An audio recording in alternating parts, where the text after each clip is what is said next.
Hi, welcome to our first slow travel video. I'm Ash. And I'm Phoebe. A big part of the live free and be philosophy is taking the time to slow down and enjoy the process as much as the end product, which applies to anything like cooking, gardening, making stuff or travel.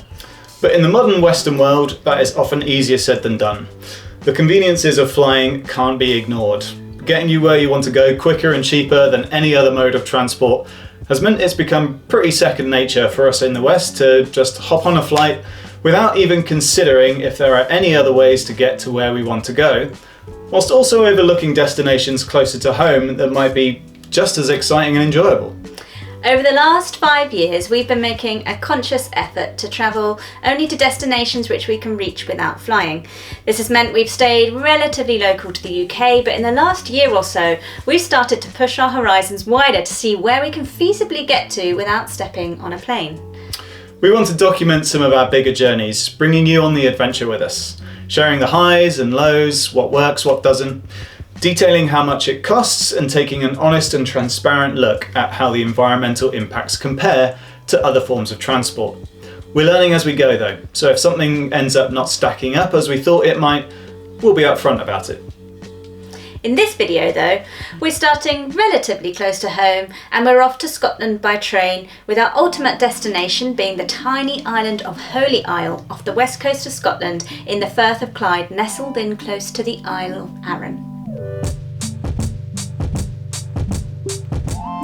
Holy Isle is a special island with a rich spiritual history and currently home to the Centre for World Peace and Health, managed by volunteers in the Samye Ling Buddhist community who belong to the Kagyu school of Tibetan Buddhism. Apologies for any mispronunciations there. They manage beautiful gardens growing huge amounts of food, which we both helped out with and enjoyed exploring during our stay. The rest of the island is also home to rare and unusual species like the Saanen goats, Soay sheep and Eriskay ponies, who all fit in perfectly with the Zen atmosphere. There's also a decent and very windy peak to climb with some fantastic views across the bay to Isle of Arran, itself a very beautiful island. So how did we get there? Let's take a look at our route. We live here, Suffolk, and our final destination is here, Holy Isle. It's a journey of about 560 miles if going by road. This journey, however, will be travelling up to Scotland on the Caledonian Sleeper, which leaves from London Euston, but as we live in Suffolk, our first step is to get to London. This leg takes us 2 hours with one change at Ipswich and finishing at London Liverpool Street. Return tickets cost us under 30 quid for both of us with a 2 together rail card if booked in advance. Nothing particularly exciting about this journey, but it is an opportunity to relax with a beer. Happy to know we're on our way. We then tube it over to London Euston, which takes a brief 20 odd minutes and costs £2.80 each. Now the Caledonian Sleeper, as you might expect, an overnight train that you sleep on.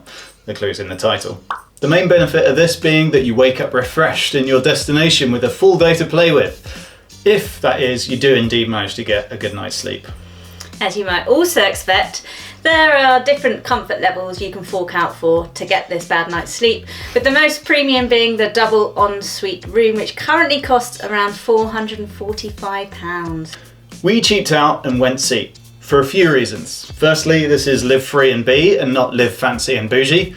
Secondly, we have a 2 together rail card that gives us discounted rail tickets when we travel together. So our tickets were £66. Thirdly, this is basically how most people travel on a plane in economy seats, which gives a half decent comparison to flying. Our first stop was Glasgow, and the journey takes just shy of 8 hours. So let's get on with the journey and pick up with us finding our coach and seats at Euston. Yeah. It's old Andy. Sneaky peek at the bunk beds to the left. Oh, I don't think I want to. Teeny tiny rooms. Did you pay 500 quid for 2 people for that? Crazy. I mean, but it would be nice to have a bed. Yeah. It's going to be better than a seat. A few moments later. God, how long is this train? One eternity later. We really are halfway to Scotland now. H! Yeah. Alright. There's a guy waiting with his toothbrush and I'm What numbers? 8C and B. For live free and B.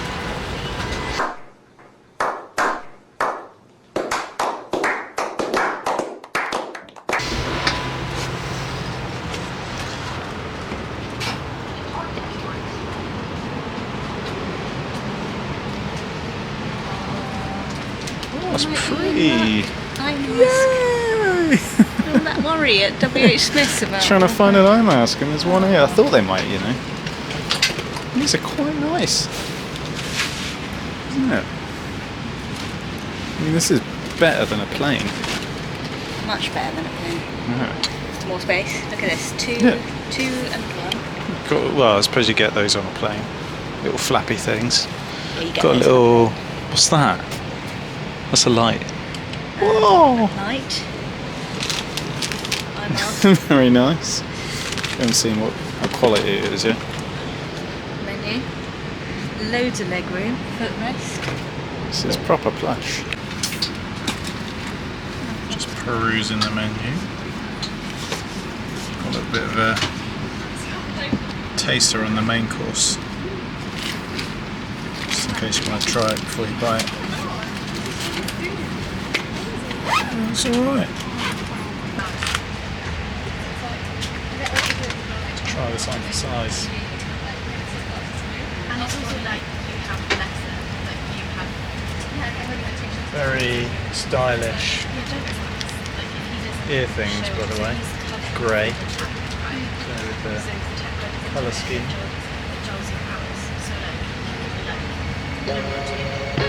Let's have a look. Yeah. Having given the sleep aids a whirl, we disembarked to head to the next stop, the port town of ATTRIBUTIONS, yes, where we would get a ferry to Lamlash. Lamlash. When we arrived, it wasn't quite the idyllic coastal scene we were hoping for. Apologies for the wind, but we did say we're going to give an honest view. We'd also just learned that the wind might end up being a bigger issue than just making the filming difficult. Why anyone would pick Thailand over this beautiful corner of the world, I don't know. It's pretty stunning, isn't it? Look at this beach! Number one holiday destination. Gorgeous. Just picture the palm trees. I'm glad I packed my bikini and flip-flops. I'm gonna go in, not here. Maybe on Holiar. So yeah, we're gonna get the ferry from the port, which is just along the beachfront. Get the ferry over to Isle of Arran, and then we're probably stuck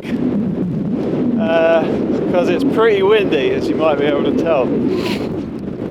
So yeah, we'll get to Arran and then see what happens. But yeah, pretty. We hope we'll get to Arran. That's not even yeah. certainty. Yeah, we should do. It's not that crazy. I've sailed in worse.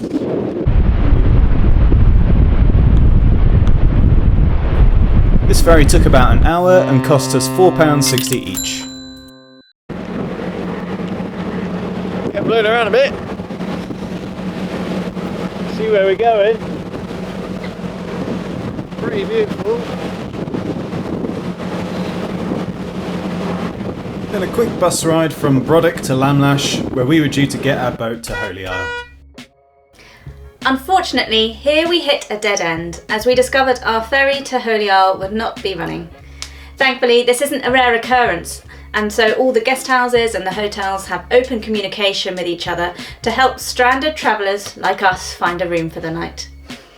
We found a lovely looking place online on the way over anyway, arriving ahead of check-in with some time to kill. So this is it. Lamlash. Ash. And I'm Ash. Who knew that was?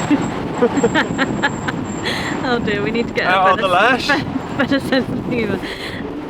So Ash is in Lamlash, maybe on the lash. And now what we're going to do, Ash, we can't check into our guest house for another hour. I think it's lunch. Lunch? Let's do it.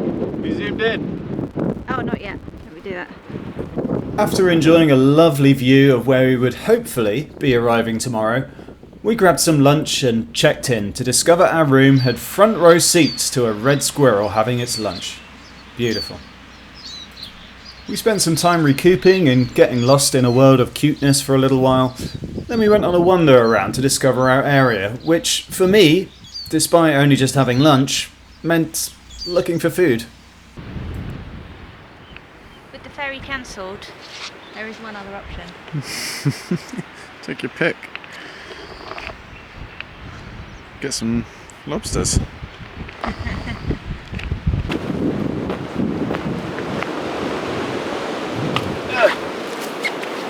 What's that? Looks like asparagus. Yeah. Japanese knotweed. Invasive.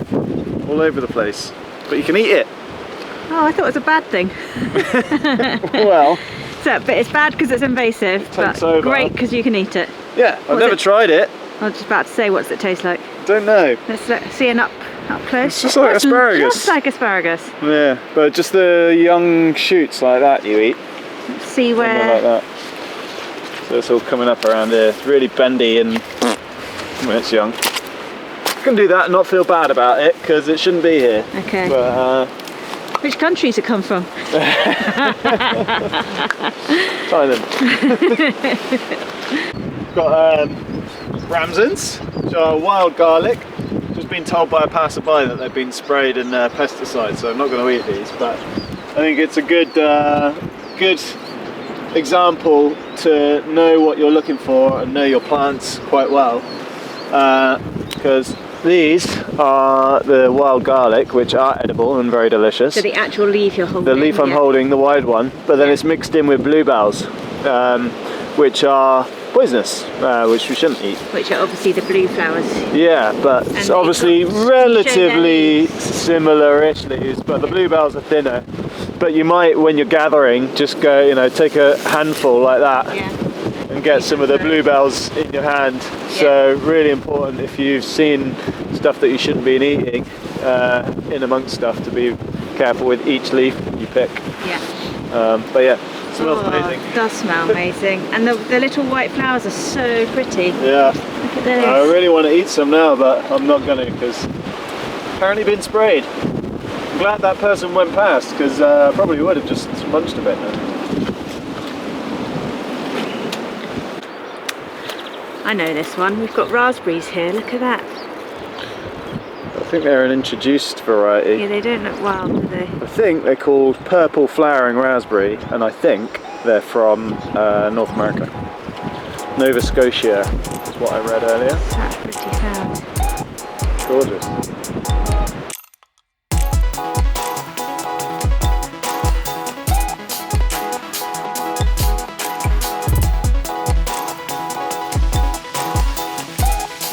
This is beautiful light.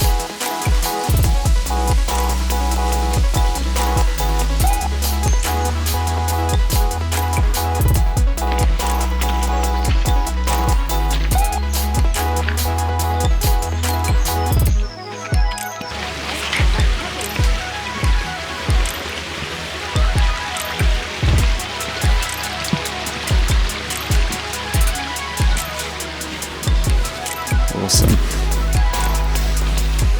It's a good one.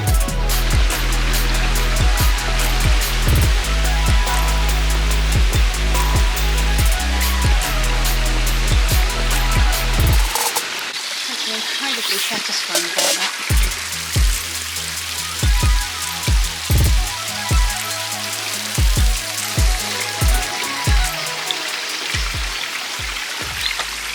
Then, after a lovely curry out and great home-cooked breakfast at our B&B, we're finally able to make the crossing to Holy Isle. But it turns out we were very lucky to have gotten across at all. The boat is very small and only fits about 12 to 15 at a time, so they were planning on getting a few boats across that day to bring over the crowd of 30 odd people that had been waiting for a day or more to get over, and we were fortunate enough to get onto the first boat. Sadly for the others though, ours happened to be the only boat they got over that day, and as they only do volunteer stays at the centre for 4-day blocks, they wouldn't have accepted any further boats over for that week. This meant that a poor chap who'd come over from America especially to stay that week didn't make it, which everyone of course felt terrible about. But that's the way of the weather around here, unfortunately. So bear that in mind and perhaps have some backup plans in case of any weather disruptions. And so began an amazing few days on a very special island.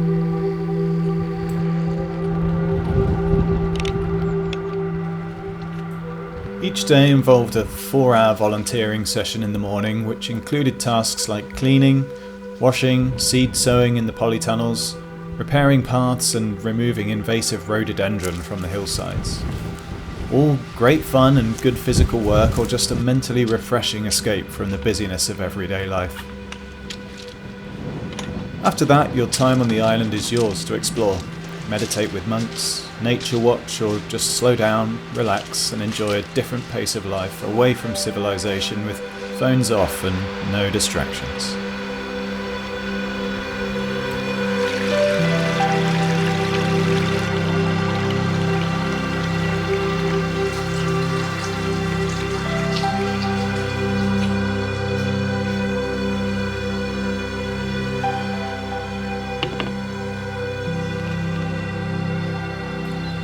On our first day, after an incredible lunch, we hiked up the peak that takes up the main central area of the island. Filming was tricky though, due to it being stupendously windy.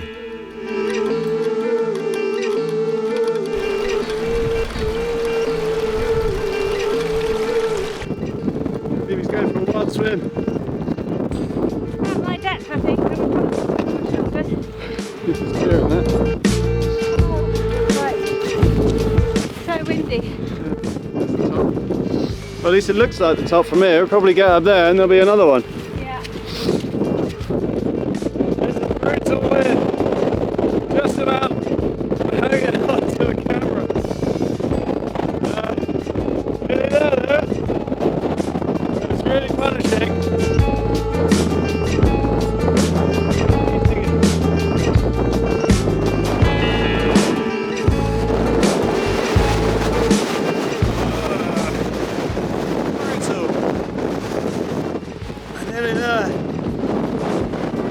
Top of one, and there are versions of another.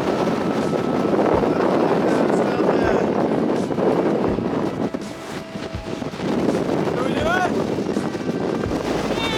Yeah! We retreated to some amazing views, and it was certainly an exhilarating climb.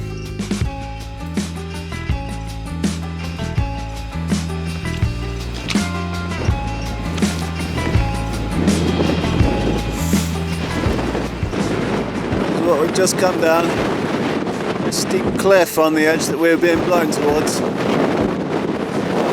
Now we've got crevasses to worry about. Alright, let's do it. Nicer than to put a rope in here, not near the top. Despite the gale force winds and crevasses, we made it down safely and walked around the uninhabited side of the island to explore the caves and shores there.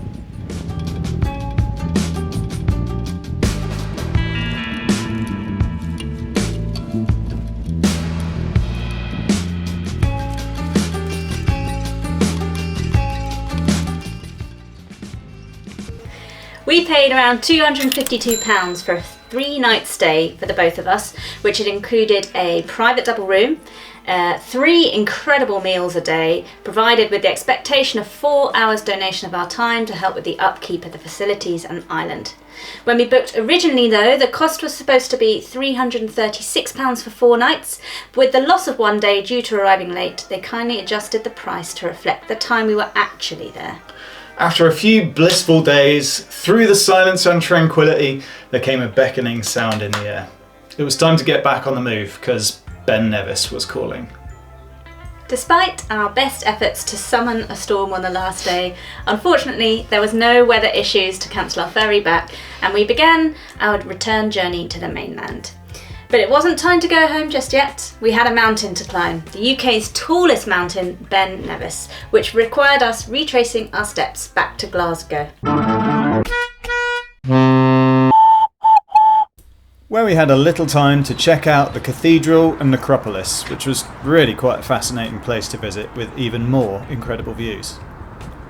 After a little stroll and some lunch, our next destination was the adventure capital of the UK, Fort William. Now, we don't want to overcook our description of this journey, but how would you rate the journey from Glasgow to Fort William? Top 3 train journeys of all time. Well, yeah, I'd say so. Though we did just do another journey through the Alps by train, which was comparable. Video on that one to come. But we were treated to absolutely stunning views through the Loch Lomond and the Trossachs National Park.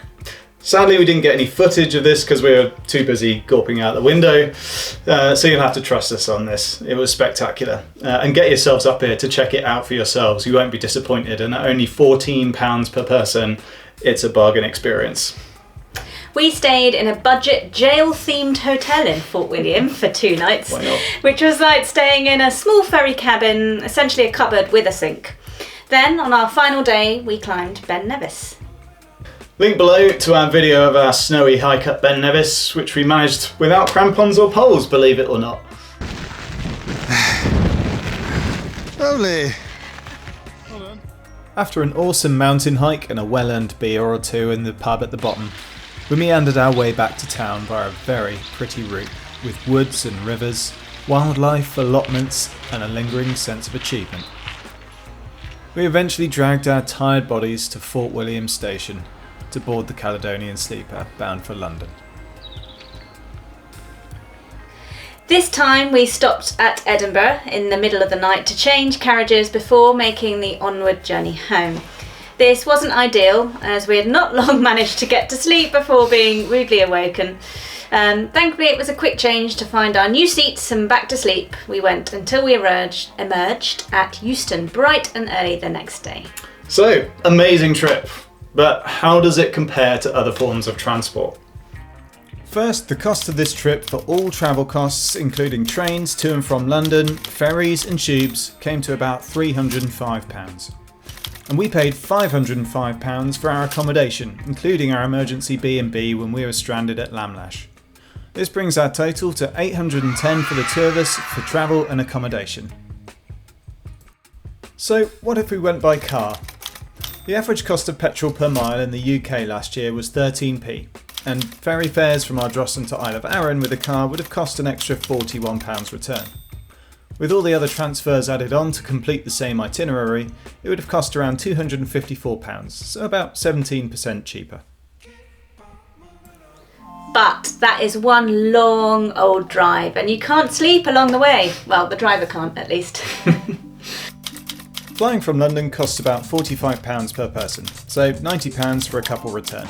Again, adding on the other connections to do the same itinerary actually brings the travel total to £278.20, which is more expensive than driving, and adding in checking in and waiting times in airports and having to still get trains at the other end means it's probably not even much quicker. But what about the environmental costs? For those seeking a smaller environmental footprint, there is no comparison, and handily, the Caledonian Sleeper website has a nifty tool to calculate your carbon footprint comparison between these 3 forms of transport. With the train coming in at 30 kilograms of CO2e, car significantly higher at just under 150 kilograms, and going by plane emitting a whopping 208 kilograms. It even gives you the equivalencies so you can visualise how much energy that you would save by going by train. So for example, the amount of energy we save by getting the train instead of the plane is enough energy to power a house for 10.5 days, or to boil 2,552 kettles, or power a television for 1,842 hours. That's the same as leaving the TV on constantly for 2.5 months. So that £35 per person saving to fly would end up costing the Earth a great deal more than needed. Worth bearing in mind, we reckon. Well, there you go. Scotland by train and Holy Isle by ferry. Definitely one to explore again, and I think we'd like to get up to some of the Hebridean Islands at some point, or maybe even the Orkneys if we're feeling super adventurous. How about you? What's the furthest you've ever been by train, and what epic train rides do you think we should check out and document? Otherwise, thanks for watching and see you in the next one.